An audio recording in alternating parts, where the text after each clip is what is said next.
വസ്തുക്കളിൽ തവക്കുലി, പൈസയിൽ പീഡയിൽ തവക്കുലി. ഈ അവസ്ഥ മാറും. സഹാബാക്കൊക്കെ അങ്ങനത്തെ ഒരു പ്രശ്നമില്ല. അതുകൊണ്ടാണ് ഒരു തവക്കുൽ അവരങ്ങോട്ട് ഇറങ്ങി.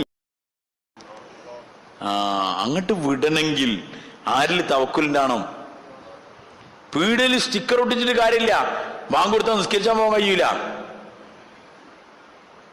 പീഡിയ സ്റ്റിക്കർ ഒട്ടിച്ച് തവക്കൽ തള്ളാന്ന്. പക്ഷെ മൂപ്പർക്ക് ആ ഹൃദയത്തിനുള്ളിൽ ഇല്ല ധാര ഏൽപ്പിച്ചിരുന്ന്. കൗണ്ടറിൽ ഞാൻ ഇല്ലത് ആകെ പ്രശ്നമാവും എന്ന് പറഞ്ഞിട്ട് മൂപ്പരടക്കാണ്. പിന്നെന്ത് സ്റ്റിക്കർ? അള്ളാഹുവിൽ ബരമേൽപ്പിക്കണം. ഓനെ സംബന്ധിച്ചിടത്തോളം അള്ളാന്റെ വിളിയൊന്നും ഞാൻ പോവാണ്, ഇതൊക്കെ തന്നാൾ അള്ളാഹുവാണ്, ഇതിന്റെ അപ്പുറത്തേക്ക് ഇത് വേറെ ഒന്നും. ഇതൊക്കെ പാടെ പോയി എന്ന് വിചാരിച്ചിട്ടും എന്റെ ജീവിതം ഇതുമായിട്ട് നമ്മൾ കൊണ്ടേ കണിപ്പിച്ചതാണ് പീഡക്ക് ജീവിതത്തിനെ. ദുഃഖാൻ കാ ഗുലാം ബൻ ഗയാ ഹൈ, പീഡന്റെ അടിമ